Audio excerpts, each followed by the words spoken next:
100 år har der stået en vandmølle her ved Fingerhøjbro. Den første omtale af møllen er fra 1440, men møllen kan sagtens være ældre.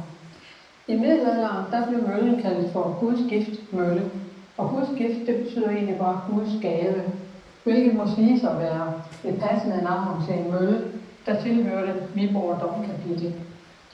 Ved reformationen i 1536 blev møllen konfiskeret af kongen, og så længe møllen tilhørte kronen, der var den sikret kunder, for kongen pålagde simpelthen af folk i live, at de skulle bruge Gule Mølle og ingen anden.